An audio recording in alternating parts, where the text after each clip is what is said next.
My son invited me to dinner, after 26 months of complete silence. I put on my finest coat. I bought flowers. I arrived 8 minutes early, as I'd always done for the past 40 years. But I never got the chance to place my hand on the doorbell. A strange woman in a nurse's uniform rushed out from the side of the house and grabbed my wrist tightly. Her fingers were trembling violently, and in her eyes was a fear, the kind of fear people only have when they know something terrible is about to happen. "Don't ring the bell," she whispered. "Run, right now." I should have laughed at her as a madwoman.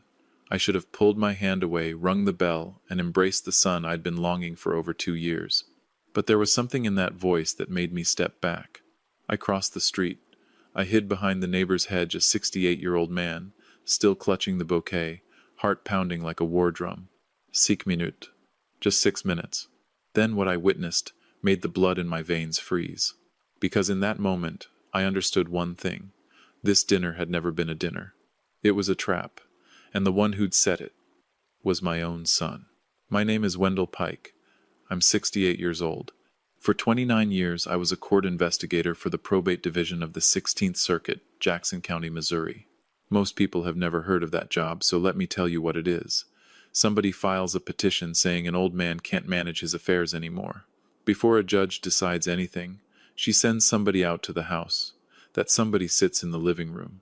He looks at the mail on the counter. He asks the old man what year it is, and whether he knows why there's a stranger in his kitchen, and who has the checkbook. Then he goes back downtown and writes a report that decides whether that man is allowed to sign his own name for the rest of his life. I wrote 1,141 of them. I was good at it. I was careful. I turned down the petition more often than not, and there were lawyers in that building who hated me for it. And on the 9th of April, at 6:50, 2 inches the evening, in the driveway of a house I built a deck onto with my own hands in 1994, I became a case number. Let me back up. I hadn't heard my son's voice in 26 months. Ellis is 39. Was a CPA with a 2-partner firm off Ward Parkway. He did my taxes for 11 years. He set up my email address in 2009 because I couldn't figure out how, and he sat at my kitchen table and typed it in and said, "There, Pop, you're online." 26 months of nothing. Then a text on a Tuesday. "Dad, I've been a coward. Come to dinner Friday. 7, please." I read that text about 40 times. I want you to understand something, and it's the only thing in this whole story I'm ashamed of. I spent 29 years watching families do this to each other. I have sat in 100 living rooms and listened to a son explain why his father needed help, and I could smell it on him from the front walk. And my boy sent me 9 words, and I did not run a single one of them through my head. Hope doesn't obey your training. It gets in underneath it. I bought tulips. Faye's favorite, my wife, 12 years gone. I wore the good jacket. I got there 8 minutes early because I've been 8 minutes early to everything since 1979. And I was halfway up the walk when a woman came around the side of the house and took my wrist.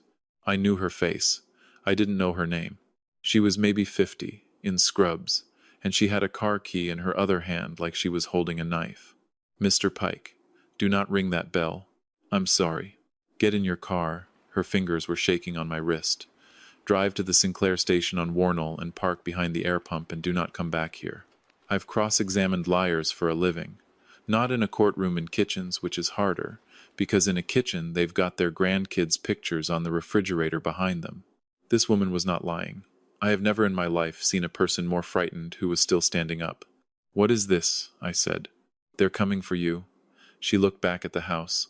"Go across the street, behind the Kirchner's arbor vitae. Watch.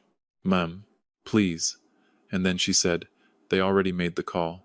So a 68-year-old man with a knee replacement crouched in his neighbor's shrubbery with a bunch of tulips in his fist, feeling like the biggest fool in the state of Missouri. 6 minutes. 2 KCPD cruisers came up Meyer with no sirens. Then an ambulance, quiet, and behind it a white Camry. And out of the Camry came a woman in a blazer with a clipboard, and I knew what she was before she shut her door. Clinical social worker. I'd worked beside 40 of them. That clipboard has a specific affidavit on it. The front door opened, and my daughter-in-law came out onto the steps of my house. Renata did not have a torn blouse. Renata did not have mascara down her face. She wasn't shaking. She came down those steps in a gray blazer with her hair back, and she was carrying a manila folder, and she held it out to the sergeant with both hands like a woman handing over test results. He opened it. He read for maybe 90 seconds. Then he looked at his partner, and he did that little thing they do with their chin. And Renata put her hand up to her mouth, one hand, briefly, the way you do when a thing is finally over, and she pointed at the driveway, at the exact patch of concrete where my truck should have been. The sergeant walked out to it. He stood there. He looked up the street, both ways, the way you do when the thing you were told about isn't where they said it would be. The paramedics never got out of the ambulance. That's what I keep coming back to. They sat in the cab with the engine running for 22 minutes, and one of them was eating something out of a paper bag. Because there was nothing for them to do yet. They were waiting on me. And then Ellis came out onto the porch. He had a dish towel over his shoulder. I want you to hear that. A dish towel, like a man interrupted in the middle of drying a pan. Because that's the picture, isn't it? That's the picture you paint for a sergeant who's going to write 4 sentences in a report at 11 o'clock tonight. He stood next to his wife. He said something. He put his hands in his pockets and took them back out and put them in again. And even from 50 yards, through an arborvitae hedge, with my knees screaming and my heart going like a bird in a box, I could read my son's body the way you read a boy who's broken something in the next room and is deciding what his face should do. 39 years old. He hadn't looked up the street once, not one time. Everybody else looked up the street. He knew exactly where I was supposed to be, and he could not bring himself to look at the place. I stayed in that hedge for 40 minutes after they left. My phone was in my pocket. I could feel it against my leg the whole time. And here's a thing I have never told anybody, including Ruth Ann Coyle, and I'm going to tell you. Twice I took it out and I got as far as my son's name. Twice. Because some animal part of a father sits in a bush and watches a man plan to destroy him and still thinks, there's been a mistake. Let me call him and get it straightened out. The tulips were on the ground by then. I'd dropped them somewhere around the second cruiser. When I finally crawled out and made it back to the truck, my slacks were soaked through at the knees from somebody's sprinkler, and I could not feel my left foot. I sat behind the wheel for a while before I could start it.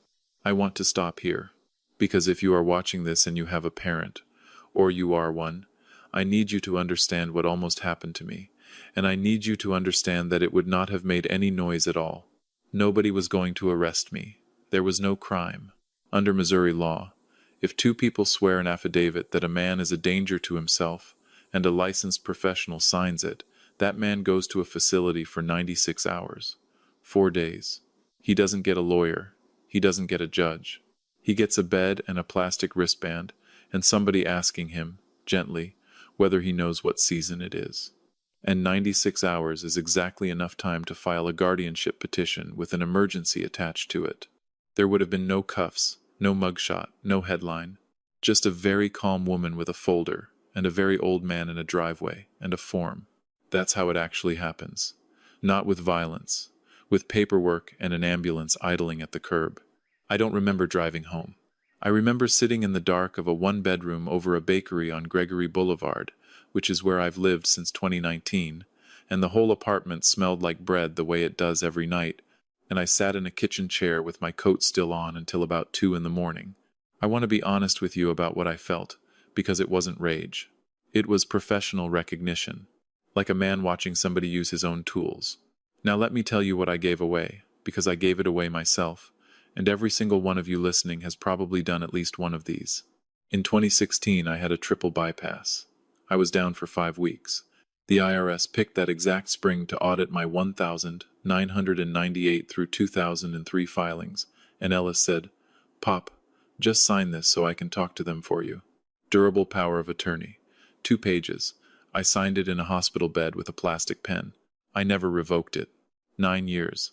That paper sat in a drawer in my son's office, and it did not expire, because durable means it survives you losing your mind. That's the whole point of the word. That's why they call it that. In 2019, Ellis sat at my table and explained, patiently, using the words probate and step-up basis, that I should transfer the house in Brookside to him and Renata now, while I was healthy. Avoid the courts. Avoid the fees. You'll live there forever, Pop. It's just paper.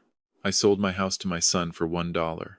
And then in 2021, they told me the stairs were getting to be a lot, and there was a nice place over a bakery, and it had an elevator. It's just paper. 29 years I sat in other people's living rooms, and I watched them hand over the pen, and they always, always said the same thing. It's just paper. It's just my son. I said it too, and I want you to hear that. It happened to a man who had built a career out of watching it happen to other people. That's how strong it is.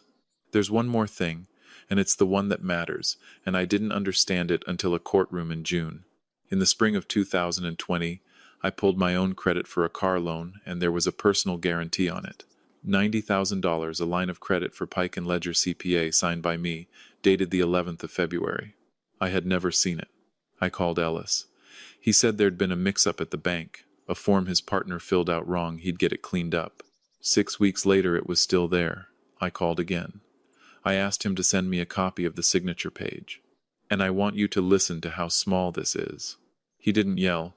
He said, "I'll get it to you." He never got it to me.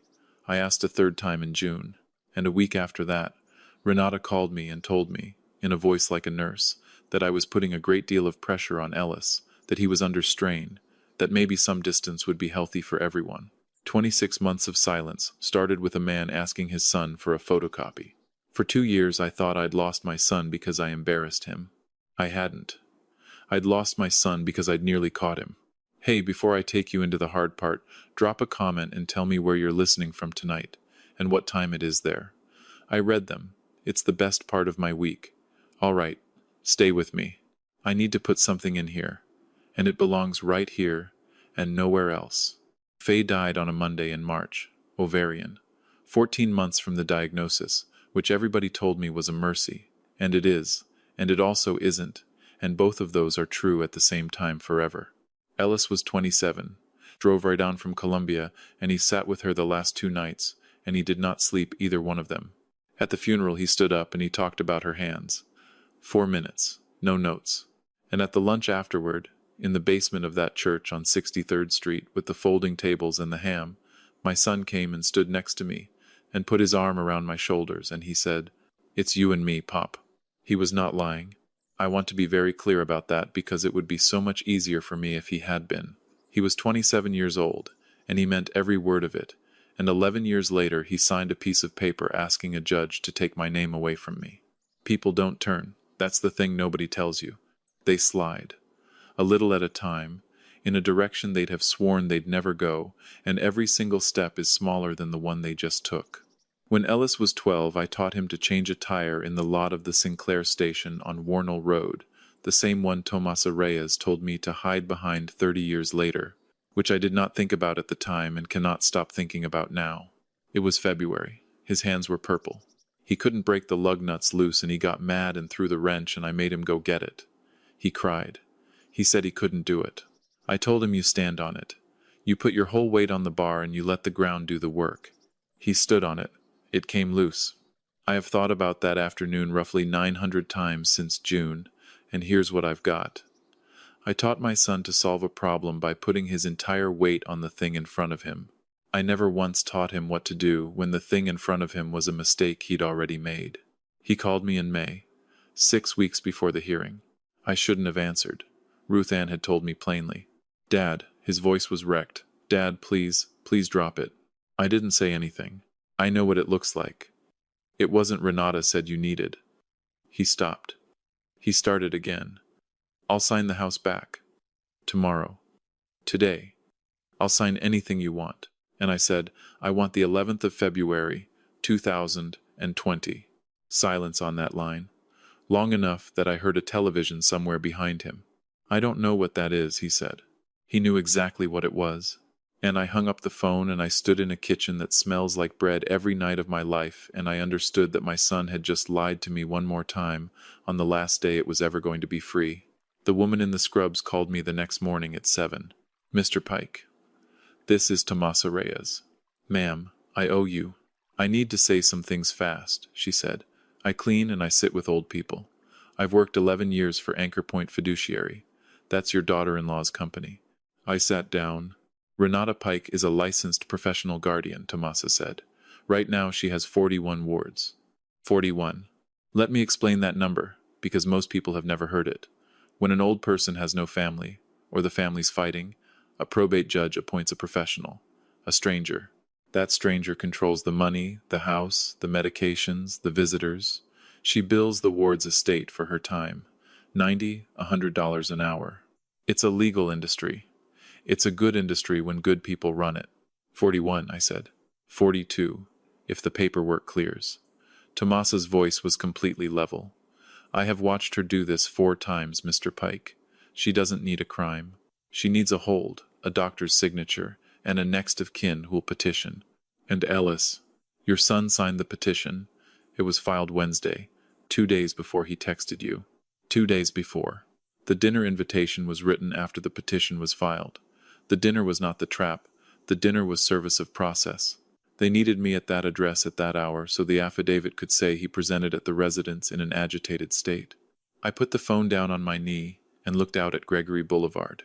Then I picked it up. Mrs. Reyes, why did you stop me? There was a long quiet. In 2004, my Uncle Reuben lived on Bales Avenue. My cousin filed to take his house. The bread smell came up through the floor. A man from the court came out and sat with him for 2 hours, she said. He looked in the refrigerator. He asked my uncle to read him the electric bill, and my uncle read it fine. And that man wrote to the judge that Reuben Reyes was of sound mind, and the petition was denied, and my uncle died in that house 8 years later in his own bed. I couldn't say anything. I remembered your name, Tomasa said. You didn't remember mine. You never met me. I was standing in the hallway. 29 years. 1,141 reports. I could not have told you one thing about Reuben Reyes. Not his face, not his street. Nothing. I saved a man's life, and forgot it inside a week, because it was a Tuesday, and I had 4 more houses. And 20 years later, that forgotten afternoon walked out from behind a garage and grabbed my wrist. If you have ever done something decent for somebody, and never thought about it again, and I promise you that you have, more than once, then I want you to sit with this next sentence, because it is the truest thing I know at 68 years old. The person who saves you is almost always somebody you helped and forgot. Which means the only insurance any of us has is to keep helping people we're going to forget. That's not sentiment. That's the actual math. Ruth Ann Coyle keeps an office in a converted dentist suite on Broadway. 63, elder law, 22 years. She's got a poster of the Missouri probate code on the wall like other people have a beach. I laid it out. She let me finish. Then she said, "How much of this do you have on paper?" "None of it." "Then let's start with what's already on paper." She turned her laptop around. "The petition's public, Wendell. It's been sitting on the docket since Wednesday. You want to see who signed it? Ellis, his signature. And I sat in that office and looked at it, and I thought, that's not his hand. I know my son's signature. That E has always leaned back. That one leaned forward. And I understood something so fast that I had to put my hand on the desk. Ruth Ann, pull the personal guarantee. 2020, my name on it. She got it in 4 days. The E leaned forward. Here's what I finally understood, sitting in that office. Renata wanted a ward. But my son needed something completely different, and it had nothing to do with money. I had asked for that signature page 3 times. If I ever got a lawyer and made a real demand, that guarantee was 5 to 15 years, forgery, Class C felony. And it was my signature, which meant the only person on earth who could conclusively swear he never signed it was me, unless a court declared that I couldn't be trusted to know what I'd signed. Do you understand? They weren't taking my money. They were taking my testimony. A ward can't file a complaint. A ward's word is worth nothing. Guardianship was the only way in the state of Missouri to legally, permanently, gently silence the one witness against him. My son didn't want me poor. He wanted me incompetent. Ruth Ann filed our response on a Thursday, and then she told me the thing that stopped my breath. You have the right to demand a jury. I've read that statute 100 times. I have never once in 29 years seen a proposed ward use it, not one. They're old, they're scared. Their lawyer says it'll cost more. So a judge decides it in 20 minutes and it's over. 12 people, Ruth Ann said, from Jackson County. Who get to look at you? They'll ask me what year it is. In front of everybody. On the record. She took her glasses off. Wendell, this is going to be the worst afternoon of your life. I said, demand it. And then they came at me, and I have to tell you about this part, because everybody thinks the truth just walks into a courtroom and sits down. It doesn't. It gets muddied first.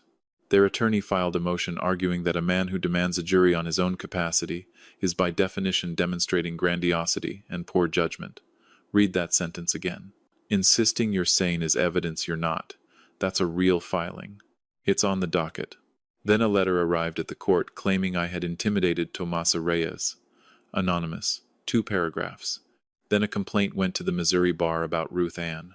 Then somebody and I have never found out who, and I've stopped trying, called the probate division and suggested that a former court investigator suing his own son was using his old office to settle a private grudge.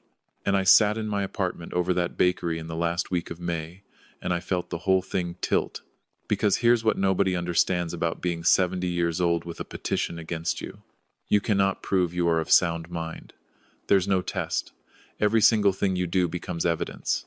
You get angry, that's agitation. You stay calm, that's flat affect. You hire a lawyer, that's paranoia. You don't hire one that's incapacity. If you have ever been in a fight where the harder you argued, the guiltier you looked, a job, a marriage, a family group text, anywhere on this earth, then you already understand the shape of it. It's an old shape. It's just that most people don't meet it when they're 68 and the prize is the rest of their life. Ruth Ann came by on a Thursday and found me sitting in the dark. She didn't turn on the light. She sat down across from me and she said, "Wendell, you've written 1,100 of these. What did the good ones have in it?" I said, "The old man had somebody in the room who wasn't family." She said, "Then let's get you a room full." Judge Cordelia Ives recused herself in a single line, because I'd written reports for her for 14 years, and I have never respected a person more than in the 4 seconds it took her to do it. They brought in Judge Ambrose Kettner from Clay County, 71, slow talker, nobody's friend, June 16th, courtroom 4B, and it was the longest day I have ever spent inside a building. I want to slow all the way down now, because I have run this back about 4,000 times, and it takes longer every time. 12 jurors. 9 of them under 50. Ellis at the petitioner's table in a suit that didn't fit him anymore, and I mean it hung off him, and I looked at my son's neck and thought, he hasn't been eating. Renata beside him, spine straight, hands folded, and me at the other table, and the thing nobody prepares you for is that in a guardianship proceeding, you are not the plaintiff and you are not the defendant. You're the subject. They talk about you in the third person, and you sit there. Their attorney went first.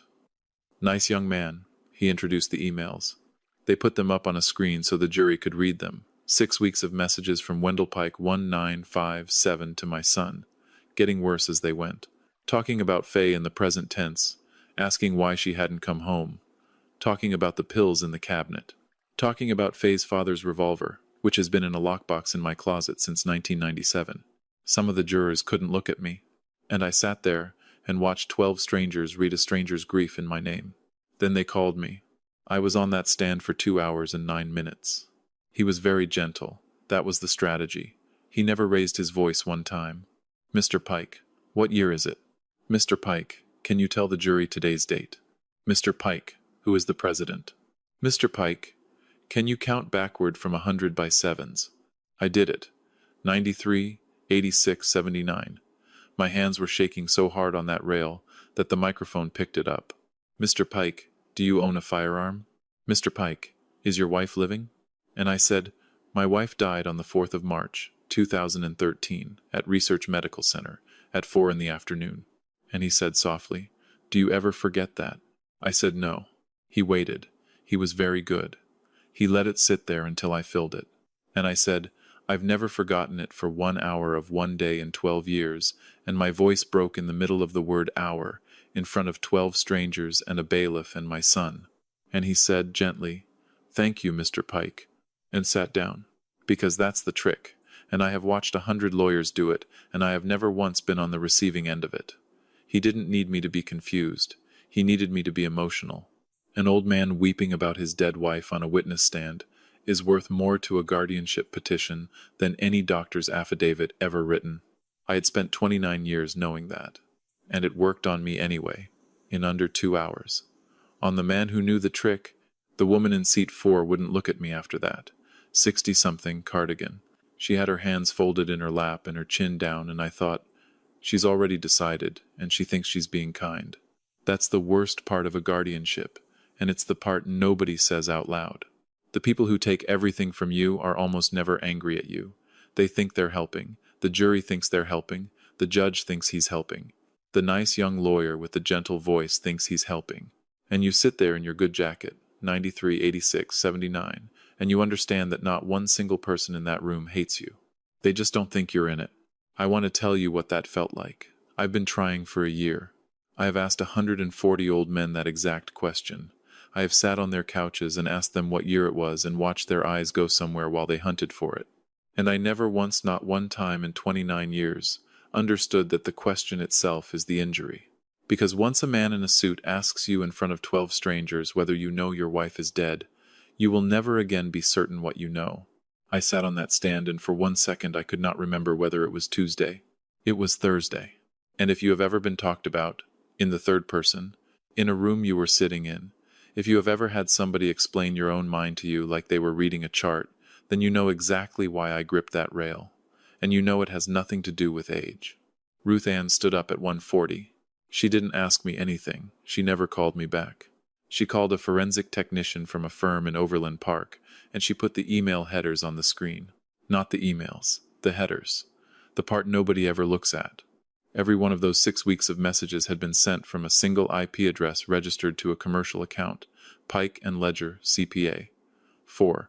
12 inches the afternoon, 11:38 at night, 4:12 again. And the message dated the 22nd of March, the one about the revolver, was sent at 2:19 inches the afternoon. Then Ruth Ann put up a second document. A sign-in sheet from the Kansas City VA Outpatient Clinic, Linwood Boulevard, March 22nd. Wendell R. Pike. Checked in 1:04 p.m. Discharged 3:35 p.m. Knee aspiration. I was lying on my back with a needle in my knee joint while I was allegedly typing about my wife's father's revolver. One juror, a young man in a Royals cap he'd been asked twice to remove, sat forward and put his elbows on the rail and didn't move for the rest of the day. Then she called Tomasa Reyes. Tomasa wore a blue dress. She held her purse in her lap the entire time. She described the folder. She described the ambulance. She described 11 years of Anchor Point fiduciary, and the 4 other times, and the names of 2 of them, which are on a public docket, and anybody can look them up. Their attorney went after her hard. Jealous employee, disgruntled, paid. And Tomasa Reyes looked at that young man and said, "Sir, I bathe people who cannot bathe themselves. Nobody in that house has ever looked at me directly, not one time in 11 years. She adjusted her purse. You can't see the woman who empties the pan, but she can see the whole room. Then Ruth Ann called Renata. I've thought about this more than any other part. She was extraordinary on that stand. Calm, credentialed, specific. She explained fiduciary duty. She explained her bond. She explained that she'd recused herself from being named guardian, that a colleague at Anchor Point would serve. A colleague, at her own company, who reports to her. And Ruth Ann said, Mrs. Pike. Why guardianship? And Renata looked at her for a long moment. Because I was 20 years old, she said, in a courthouse in Wyandotte County, in a hallway with a bad radiator. Nobody moved. My mother had Lewy body dementia. I quit school. I bathed her for 2 years. Her voice did not change 1 degree. And when she couldn't sign anymore, the court appointed a man I had never met. He sold her house in 11 weeks. He sold her wedding ring at an estate auction, and it appeared on the itemized accounting as jewelry, misc, $40. The room was so quiet you could hear the HVAC. I asked to be heard. And a man with a briefcase explained to me, in that hallway, that I had no standing, that I was nobody. She folded her hands. I have never been nobody again. Ruth Ann let it breathe. 8 seconds. I counted those too. Then she said, Mrs. Pike, how many of your 41 wards have living children? Renata said, I'd have to check the files. Approximately. Most of them. And how many of those children asked to be appointed instead of you? And Renata Pike, who had not blinked in 40 minutes, looked down at her hands. Most of them, she said. The man in the Royals cap put his head back and looked at the ceiling. And Ruth Ann Coyle said the only cruel thing she said in that entire trial, and she said it very quietly. So you became the man with the briefcase. Their attorney was on his feet. Judge Kettner sustained it before he finished the word objection, and struck it, and told the jury to disregard it, and every human being in that courtroom knew that nobody would. And I sat at that table, and I did an arithmetic that I have not been able to stop doing since. Wyandotte County is not my circuit. It wasn't my case. I checked. I went and I checked, and it was not me. But it could have been. 1,141 reports, and I could not name you 5 of the wards. I couldn't tell you what happened to the houses. I filed and I went home and I ate dinner. I don't know that I never wrote a report like that. I hope I never did. That's not the same thing, and I'm too old to pretend it is. She was not a monster. That's what I need you to understand, and it's the reason I still can't sleep. She was a 19-year-old girl who bathed her mother for 2 years and was told she was nobody. And she went out and got the only thing in this country that isn't nobody, which is the pen. And then she used it 41 times. Understanding somebody doesn't lighten anything. It makes it heavier. Because a monster you hate and you're done, a person you have to carry. Ruth Ann sat down. And then she stood back up, and she said, "One more witness, Your Honor, Ellis Pike." He went up like a man walking into water. She was so kind to him. That's what finished it. She asked him about a bicycle in 1993. She asked him if he remembered his father teaching him to change a tire in the parking lot of a Sinclair station on Warnall. He said yes. He said it about 4 times before he could get it out. And then Ruth Ann put 2 documents up on the screen, side by side. On the left, my signature on my marriage license from 1979, and my tax returns, and the deed to a house. On the right, a personal guarantee for $90,000, dated February 11th, 2020. And she said, "Mr. Pike, whose hand wrote this?" Nothing. 15 seconds. I counted. Judge Kettner leaned forward, slow, and said, "Son, you need to answer the question." And my boy looked at the floor of that courtroom and said, "Mine." Nobody breathed. And you could feel it go through those 12 people in about 4 seconds, like a light coming on room by room in a house. Not greed. He had not been trying to take my house, or my pension, or my life. He had been trying to make it so that the only witness who could ever put him in prison would never be allowed to testify about anything again. Renata turned her head and looked at her husband, and I have never in my life seen a face do what her face did. She hadn't known he'd say it. She had 5 plans, and none of them had that in it. And Ellis Pike sat on that stand in a suit that didn't fit him, and started to cry the way a man cries when he's been holding something for 5 years and it finally sets itself down. And here is the thing nobody in that courtroom would forgive me for. I wanted to go up there. 68 years old, 3 feet from 12 jurors, with everything on the record, and every part of me that has ever been anything wanted to cross that room and put my hand on the back of my son's neck the way you do a boy who's fallen off a bike. You sat still? That is the hardest thing I have ever done, and I did it in a chair, with my hands flat on a table, and nobody in that room even knew it happened. The jury was out 50 minutes. They came back, and the foreman said they found Wendell Ross Pike to be of sound mind and capable of managing his person and his estate. Judge Kettner dismissed the petition with prejudice. He voided the 2019 transfer of the house $1 consideration, undue influence, and it wasn't close. He revoked the durable power of attorney I'd signed in a hospital bed. Then he did a thing I will remember when I don't remember much else. He took off his glasses and he looked at Ruth Ann and said, "Counselor, did I hear that Anchor Point Fiduciary currently holds 41 wards in this state?" "Yes, Your Honor." He turned to his clerk. "Get me the presiding judge of the probate division. Today," and that phone call is the only thing out of this entire year that actually matters. Because 41 people never got a jury. They were old and they were tired, and their lawyers said it would cost too much, and a judge decided it in 20 minutes. Anchor Point went under state audit in August. The 41 cases were reopened. 9 of them are still going. Renata surrendered her license. She wasn't charged, there wasn't a crime, that was always the whole point, but she cannot be appointed guardian anywhere in Missouri again. Ellis pled to forgery. 5 years probation, restitution, and he surrendered his CPA license, which for him was worse. He's 41 now, and he does the books for a lumberyard in Sugar Creek. He wrote to me in November. 4 pages. I read them twice. There were no excuses in it, which is how I knew. I haven't answered. I'm going to. I don't know when. I'm not going to lie to you and say I've made peace, because I haven't. And any man who tells you he forgave a thing like that in 12 months is selling something.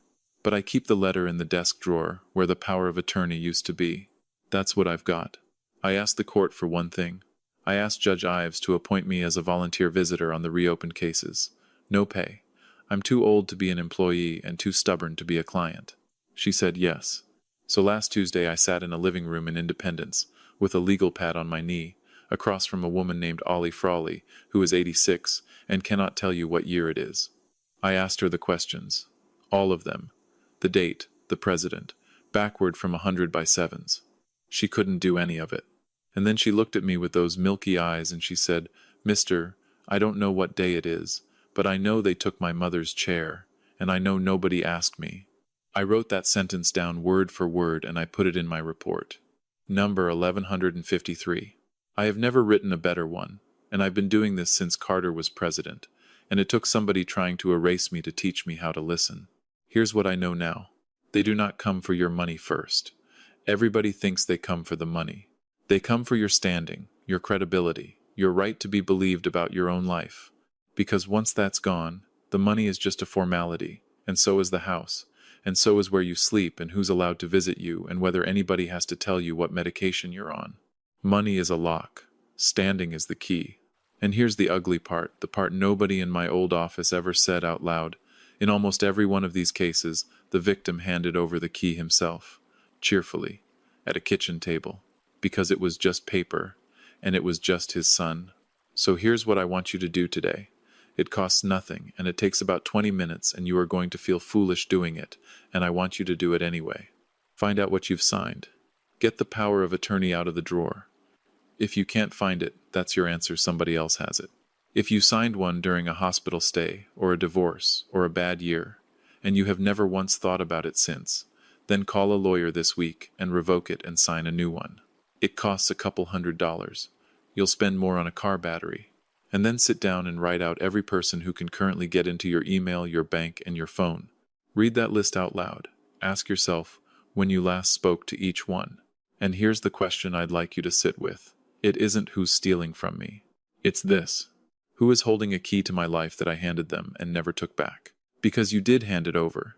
You handed it over at a kitchen table, on a good day, to somebody you loved. That's the only way it ever gets in. All right. Before I let you go, I want to hear from you, and I mean it, because this splits every room I've ever told it in. Comment 1 if you think I was right to sit still in that courtroom. To let my son cry 3 feet away and not move. Comment 2 if you think I should have gone up there. A father's a father. Some of you are going to say the law had already won, and I could have afforded to be a person for 10 seconds, and I have argued your side at 4 in the morning more times than I'll admit. Comment 3 if you think my real mistake was 2016. A plastic pen, a hospital bed, 2 pages I never read and never revoked, and everything after that was just the paperwork catching up. Number 3 is the one that keeps me up. And tell me where you're watching from, and what time it is where you are right now. It's a strange, good thing knowing this is playing in a kitchen in Manila at 4 in the morning, and on a bus in Manchester at lunch, and in a truck somewhere it's already dark. And if you have ever been talked about in the third person while sitting right there in the room, tell us. Don't dress it up. Somebody scrolling past your comment tonight has never heard another human being say it out loud. If this one stayed with you, subscribe and sit with us a while. It's just me, these stories, and a comment section that keeps me honest. Thank you for spending this hour with me. Go find out what you signed, and go be kind to somebody you're going to forget. Take care of yourself. This is a fictional story inspired by real emotional experiences, fully rewritten and reimagined in Kansas City to create original content. Any resemblance to real people or events is coincidental.